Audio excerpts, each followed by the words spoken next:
ይሆናለሁ እጽናናለሁ በልጅ እጽናናለሁ በልጅ ደስተኛ ሆናለሁ አለ። ይሄ ትክክለኛ ጤነኛ አይምሮ ያለው ሰው ገብቷል። እሱ ደግሞ ልጅን ሳየው ለምን ወለድኩ ነው ለምን ወለደ።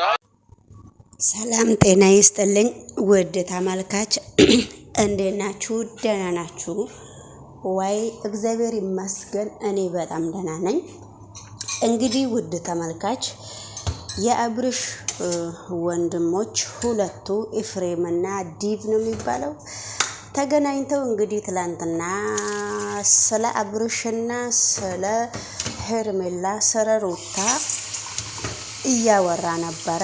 ነገር ግን ቢያወራም ባያወራም ነገሮቹ የተቆላለፉበት ቦታ አለ እና ነገሮቹ ትንሽ ለነሱም እንደ እልም ነገርና እንደ በቃ ሐሳባችን ያለምነው ነገር ይሆናል ብለው እንደ ደፈደፉት እንግዲህ ልጅቷን የት እንዳረጋችሁ ለአብርሽ እኛ የመጀመሪያ ሚስቱንም ለአብርሽ የሆነ ችግር እንዳይመጣ ብዬ እኔ በመካከላቸው በጣም እየለፈው ነበረና ነገር ግን ቢሆንም ነገሮቹ በጣም ከባድ እየሆኑ ነው። ቤተሰብ ለቤተሰብ በጣም ሊጋጩ ነውና የእናንተ ችግር ምንድነው? ችግሩን እኔ ፈታው ስል እናንተ ደግሞ ትደጋግማላችሁ።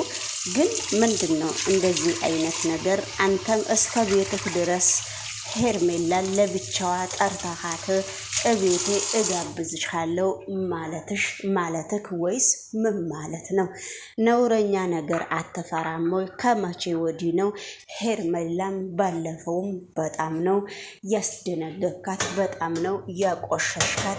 ከመቼ ወዲህ ነው ሄርሜላን እስከ ቤት ድረስ ጠርተክ ከአብርሽ በኋላ ለመጋበዝ የፈለግከው? እሷ ቤት ድረስ እምቢ ስትልክ ሆቴል ወስደካት ጋበዝካትና ከዛ በኋላ ልጅቷ የት እንደገባች አይታወቅም። ከማን ጋራ ነውስ ያስተዋወቅከው? ያንተ ምክንያትስ ምንድነው? አንተ የወንድምህን ሚስት ጓደኛ አብረው ጥሩ ላይፍ እያሳለፉ እስከሆኑ ድረስ አንተ የራስህ ችግርህ ምንድነው ብሎ እንግዲህ ታላቅ ወንድማቸው ኤፍሬምን ጠይቆ ነበረ። ኤፍሬም ግን በፊት በጣም ክፉ ሴትና መጥፎ ሴት መስላኝ አቆሽሻት ነበረ በጣም። ከዛ በኋላ ተመልሼ ይቅርታም ጠይቂያት ነበረ። የወንድሜ ጓደኛ ነች ብዬ ነው ልጋብዝሽ ብላትም ምን ችግር አለው? እኔ ደግሞ ቤት አንሄድም ስትለኝ ሆቴል ወስጃት ጋበዝኳት። ከዛ በኋላ እኛ በሰላም ተለያይተናል። ታዲያ ችግሩ ምንድነው? እኔ ምንድነው ያረኩት? አሁን ምን አርጊ ነው የምትለኝ? እሱ ደግሞ የልጁን እናት ትቶ የልጁን እናትና ልጅ ለምንድን ነው የመጀመሪያ ሚስት አይደለችም ወይ ሩታ? ስለዚህ አብረው ቢኖሩ ምን ችግር አለው በማለት በመጀመሪያ ደረጃ ተማግቼ ነበረ። ነገሮቹ አልተሳካምና ነገሮቹን እነሱ አፈራረሱት። ከዚያ በኋላ ደግሞ እኔ የሚሆን ነገር ብዬ በጣም ይቅርታ ውድ ተመልካች፣ ስልክ በመካከሉ ገብቶብኝ ነው። እንግዲህ እኔ ታርቀናልና እኔም ከወንድሜ ሚስት ጋራ ከወንድሜ ጓደኛ ጋራ ምን አለበት ዘና ፈታ ባረጋት ብዬ ነው እንጂ ለሌላ ክፋት አይደለም። ነገር ግን ምንም ስም አላረኳትም፣ ምንም ስም አላሰብኩም። እሱ የእናቱ ልጅ የመጀመሪያውን ሚስት ትቶ ልጁን ክዶ ስለዚህ ወደ ሌላ ሴት እስከሄደ ድረስ እኛም ሁላችንም በቃ እሱ እንደፈለገ ያገኝ ብለን ነበረ ያሰብነው ማለት ነው፣ አስበናል። ታዲያ አሁን እናንተ እኔን ምን አርጊ ነው? እሱ ሲጀመር ጥሩ ስራ አደረገ ወይ ብላችሁ ነው ወይ የምታስቡት? ጥሩ ነገር እኮ አላረገም ብሎ ለታላቅ ወንድሙ እንግዲህ ኤፍሬም መልስ ሲሰጥ ነበረ። ታላቅ ወንድሙ። ነገር ግን አንተ ታዲያ እኔም እኮ በጣም እንዲታረቁና በጣም ብዙ ነገር ልጁን አብረው እንዲያሳድጉና አብረው እንዲኖሩ በጣም ብዙ ጥረት ስላደረግኩ ደክሞኝ ነው እኮ መጨረሻ ላይ አንቺም የራስሽን ህይወት ኑሪ እሱም የራሱን ህይወት ይኑር ብዬ እኔ ራሱ ያቆምኩት። ማንኛውም ሰው እኮ ተለያይተው ልጁን በመካከላቸው የነሱ ልጅ እንዲንከራተትና የነሱ ልጅ ከተለያየ ቦታ አደገ እንዲባል ስለማንፈልግ እኔና ብዙዬ በጣም ብዙ ነገሮች ሞክረን ነበረ ብሎ ሲነግረው ነበረ። ነገር ግን ኤፍሬም እኔም ተናግሬያለሁ፣ አሁንም ግን ከሱ ህይወት ወጥቻለሁ። የራሱን የፈለገውን ነገር የራሱን ህይወት እየመራ ነው። ግን ሩታን እህቴ ነችና የመጀመሪያ ሚስቱ ነችና እንደገና ደግሞ የልጅ እናት ነችና በዚያ ሰበብ በመጀመሪያ ደረጃ ልረዳት ሞክሬ ነበረ። አሁን ሄርሜላም እህቴ ነች፣ ሩታም እህቴ ነች። ታዲያ እኔ ምን አርጊ ነው የምትሉኝ ብሎ ወንድሙን ኤፍሬም እንግዲህ ድርቅ ብሎ ሲጠይቅ ነበረ።